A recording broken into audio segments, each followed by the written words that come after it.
मैं दिखा रही थी। आज मैं पूरी कहानी आप लोगों को बता रही हूँ, क्योंकि कभी भी ये सारी चीज़ें, क्योंकि ये हंसता खेलता चेहरा आप लोग हमेशा देखते हैं सामने, लेकिन आज मैं आप लोगों से यही चीज़ बताना चाह रही हूँ। कभी कभी अपनी तकलीफ़ें, अपनी दुख, अपने जो भी पिछले जीवन में कुछ अपने साथ ऐसी चीज़ें हुई रहती हैं, उसको शेयर ज़रूर करना चाहिए।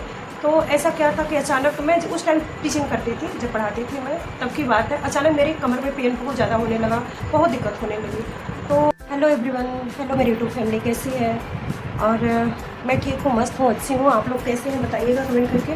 और ये जो है कि अभी मैंने नाश्ता वास्ता कर लिया, बज रहे हैं 12।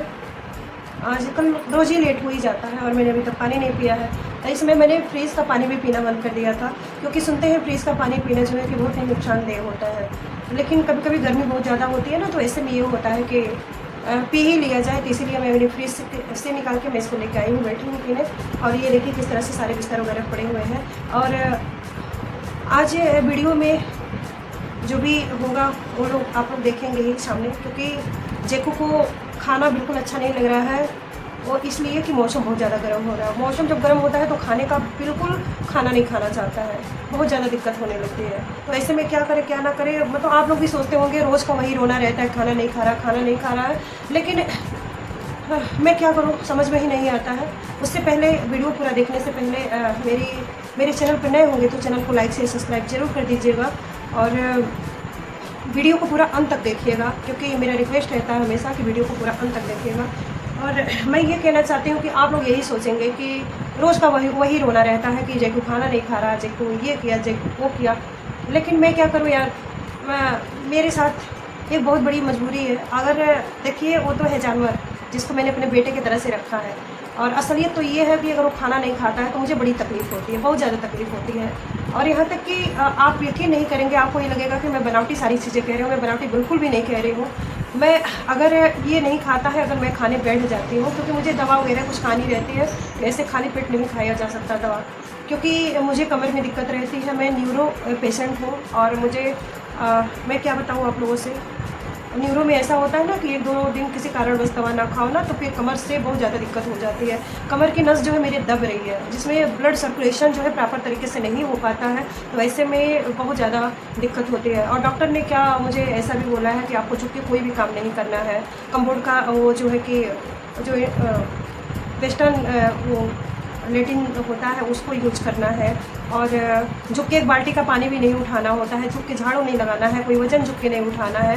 ये सारी चीज़ें डॉक्टर ने मना कर दिया था उस टाइम ही, बहुत काफ़ी पहले की बात है।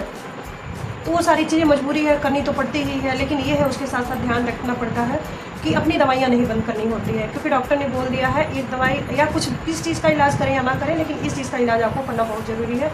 क्योंकि अभी तो शरीर में ताकत है, अभी उम्र दूसरी है, तो ये सब अच्छे ढंग से चल सकता है। लेकिन जब यही एज बढ़ेगी और तो फिर दिक्कत बढ़ेगी अगर इसका ध्यान नहीं दिया जाएगा। तो इसलिए मैं क्या होता था कि जिस टाइम में लखनऊ में मैं इसका इलाज करा रही थी, मैं दिखा रही थी, आज मैं पूरी कहानी आप लोगों को बता रही हूँ। क्योंकि कभी भी ये सारी चीज़ें, क्योंकि ये हंसता खेलता चेहरा आप लोग हमेशा देखते हैं सामने, लेकिन आज मैं आप लोगों से यही चीज़ बताना चाह रही हूँ। कभी कभी अपनी तकलीफ़ें, अपनी दुख, अपने जो भी पिछले जीवन में कुछ अपने साथ ऐसी चीज़ें हुई रहती हैं, उसको शेयर ज़रूर करना चाहिए। तो ऐसा क्या था कि अचानक मैं उस टाइम टीचिंग करती थी, जब पढ़ाती थी मैं, तब की बात है। अचानक मेरी कमर में पेन बहुत ज़्यादा होने लगा, बहुत दिक्कत होने लगी।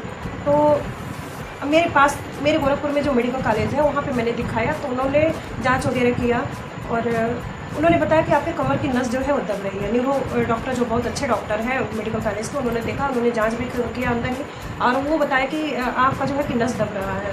अब मुझे तो बहुत टेंशन हो गई यार, घर का काम और सारी परहेज उन्होंने भी बताई कि आपको वज़न नहीं उठाना है, झुक के भारी काम नहीं करने हैं, टॉयलेट जो भी चीज़ें हैं प्रॉपर तरीके से उन्होंने मुझे समझाया सारी चीज़ें।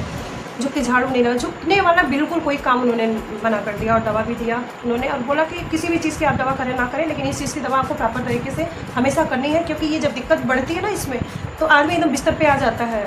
और उस टाइम क्या होता है कि एकदम घरेलू वे में उन्होंने मुझे समझाया था। तो आदमी क्या है कि बिस्तर पे आ जाता है, और जब बिस्तर पे आ जाता है तो उसको संभाल पाना, बिस्तर से खड़ा कर पाना बड़ी मुश्किल होता है। क्योंकि कमर, कहते हैं ना, घुटना और कमर मजबूत रहे, आँख मजबूत रहे तो सब कुछ है। तो वही चीज़ें हैं, ये बहुत ज़्यादा ज़रूरी है हमारी ज़िंदगी, हमारे जीने के लिए, हमारी लाइफ के लिए। तो उसके बाद में मुझे पता नहीं ऐसा क्यों लगा कि मुझे एक बार लखनऊ PGI दिखाना चाहिए। तो मैं वहाँ भी दिखाई, वहाँ भी गई। तो उन्होंने भी ऐसा ही बोला।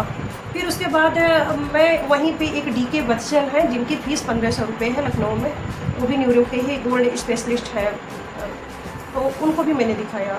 उन्होंने भी यही, उन्होंने तो तुरंत मुझे ऑपरेशन ही बोल दिया कि आप जो है कि MRI वगैरह हुआ है और जाँचें हुई तमाम चीज़ें।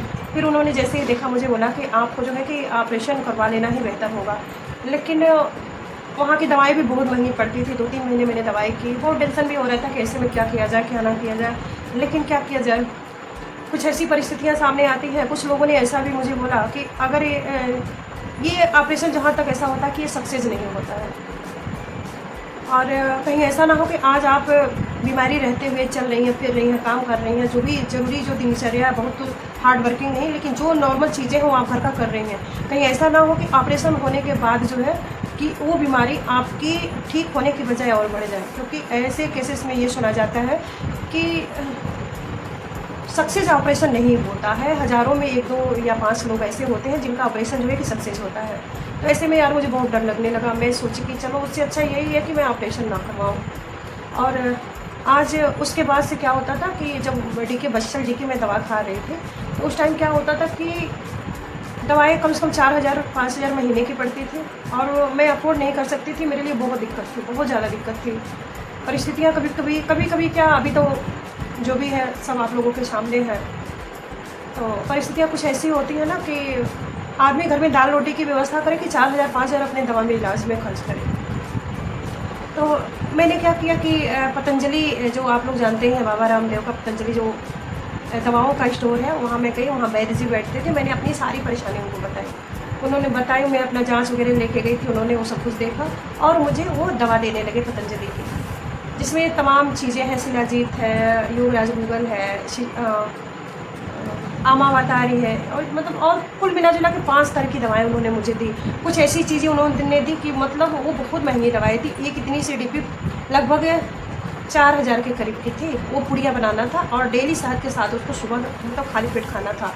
तो अभी तो जो वो पाउडर वाली जो दवा थी वो बहुत महंगी थी, उसको मैं नहीं लेती हूँ। बस एक ही बार शुरुआत में आया था, उसको मैं नहीं लेती हूँ। और ये पतंजलि के जो छोटे छोटे डिब्बे आते हैं जो 100 रुपये 150 के ऐसे आते हैं, वो सारी चीज़ें मैंने अभी मैं आपको दिखाती भी हूँ। ये देखिए, ये सारी दवाएँ, ये सारी दवाएँ मैं डेली यूज़ करती हूँ गर्म पानी से, और मुझे बहुत ज़्यादा आराम भी है इन दवाओं से। ऐसा जैसा कि आप देख सकते हैं, मैं किसी चीज़ का प्रचार या प्रमोशन नहीं कर रही हूँ। मैं जो भी मुझे फ़ायदे हुए हैं उन चीज़ों को मैं ऐसे दिखा रही हूँ आप लोगों को। तो ये चीज़ें मैं यही कहूँगी आप लोगों से, अंग्रेजी दवाओं का रिएक्शन जो है, साइड इफ़ेक्ट बहुत ज़्यादा होता है। तो अगर कोई भी दिक्कत होती है तो आप होम्योपैथ या आयुर्वेद की तरफ जाएँ, मेरा यही आप लोगों से कहना है। और क्या होता था, जब मैं अंग्रेजी दवाई खाती थी ना, तो मुझे क्या होता था कि बहुत ज़्यादा नींद आती थी और मैं हमेशा नशे में ही रहती थी। मतलब उसमें कुछ ऐसी दवाएं थी तो बहुत, और कभी कभी ऐसा भी होता था कि दवाएं लखनऊ से आती थी तो आने में भी कभी कभी यहाँ नहीं मिल पाती थी हमारे लोकल में। तो हमारे लोकल क्या गोरखपुर में, मतलब वहाँ भी लोग टाइम, जहाँ मार्केट है दवाओं का हमारे गोरखपुर में, वहाँ से भी लाने में कुछ टाइम लग जाते थे। तो मुझे बहुत, एक टाइम का भी अगर दवा नागा हो जाता ना तो ऐसे में बड़ी दिक्कत होती थी। मतलब समझ लीजिए थे कि मेरा जो पेन है, मेरा दर्द है कमर का, वो 2 गुना से 3 गुना हो जाता था सिर्फ एक टाइम दवा नागा करने पे। तो ऐसे में मैं जो है कि उस दवा को बंद कर दी और पतंजलि की तरफ गई, और ऊपर वाले का लाख लाख शुक्र है कि इस दवा से मुझे, ऐसा नहीं मैं कह रही हूँ कि मैं ठीक हो गई हूँ, लेकिन हाँ, ये तो जीवन भर चलेगा। जो मुझे दिक्कत है, मैं जब तक जिंदा रहूँगी तब तक मुझे दवा खानी है। तो ऐसे में मुझे ये पतंजलि की दवा सस्ती भी है और अच्छी भी है, मेरे शरीर के लिए कोई साइड इफेक्ट, मेरे दूध। तो ये सारी चीज़ें मैंने आपके साथ आज शेयर की हो, इसलिए कि आप मेरी फैमिली मेम्बर हो, मेरी फैमिली हो, मेरे बारे में कुछ ना कुछ आपको जानना जरूरी भी है। तो चलिए, मेरी ये आज की वीडियो, ये बकबक कैसी लगी आपको कमेंट सेक्शन में जरूर बताइएगा। तो चलिए मिलते हैं किसी नेक्स्ट वीडियो में, तब तक के लिए बाय।